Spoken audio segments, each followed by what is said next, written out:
এই মুসলমানের ছেলেরা, এই বাবা, বেঈমানের চুল তোদের পছন্দ হইল কেন বাবা? বল তুই, এই তোর কোন হিন্দু বেঈমান তোর জন্য কোনোদিন কাঁদছে কিনা তুই বল? কোন ইহুদের বাচ্চা, কোন খ্রিস্টানের বাচ্চা, কোন বেঈমান তোদের জন্য কোনোদিন কাঁদছে কিনা?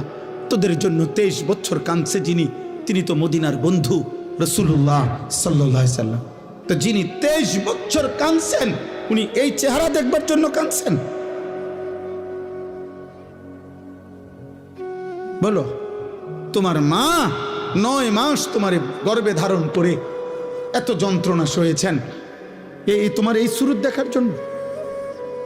2 বছর তোমার দুধ পান করাইছেন এই সুরত দেখার জন্য? 1 ওয়াক্ত নামাজ পড়তা না, এই দৃশ্য দেখবে মা? কোন মাকে যদি বলে যে মা তোর ফুত এত নষ্ট